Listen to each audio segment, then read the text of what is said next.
Sir ఇక్కడ ఈ సమస్యకంతా కూడా మరి ఎందుకు ఇంత ప్రాబ్లం వస్తుంది?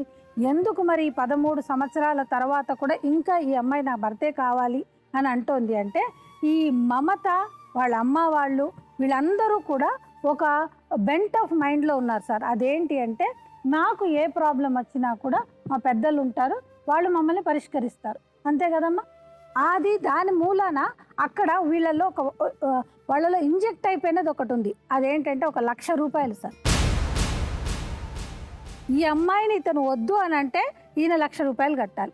ఈ అమ్మాయి ఇతను వద్దు అంటే ఆ ₹1,00,000 సార్ మెయిన్ ఇదంతటికీ కారణం. ఇప్పుడు ఈ అమ్మాయి వద్దన్నా ₹1,00,000, ఆ అబ్బాయి వద్దన్నా ₹1,00,000. అతను ఇంకొక మాట ఏమన్నాడు, ఆవిడ కాపురం చేయదు, నాకు విడాకులు ఇవ్వదు అని ఒక మాట అన్నాడు. నీలాగా చాలా మంది 199 మంది ఏది ఒంట్లో అన్నం వస్తే అన్నం పెట్టట్లేదని, ఒంటే బట్టలు ఉతకట్లేదు, నాతో కాపురం చేయట్లేదన్న మగవాళ్ళు మెయిన్ కంప్లైంట్ అదే ఉంటుంది. నా దగ్గరికి రాదు, నాతో కాపురం చేయదని. ఆ తర్వాత నువ్వు ఆ మాట ఇంకొక మాట కూడా నువ్వేమన్నావు, అడ్వకేట్ల దగ్గరికి వెళ్తే అట్లా అనరు, ఫస్ట్ రమ్మని చెప్పి నోటీస్ ఇస్తారు, ఆ తర్వాత డైవర్స్ అనేది ఇస్తారు. అది చాలా తప్పు.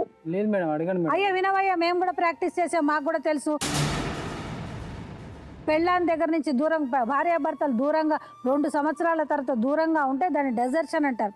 ఫస్ట్ నోటీసు, డైవర్స్ కంటే ముందు నోటీస్ ఇవ్వడము అనేది మ్యాండేటరీ కాదు, తప్పనిసరి అనేది కాదు.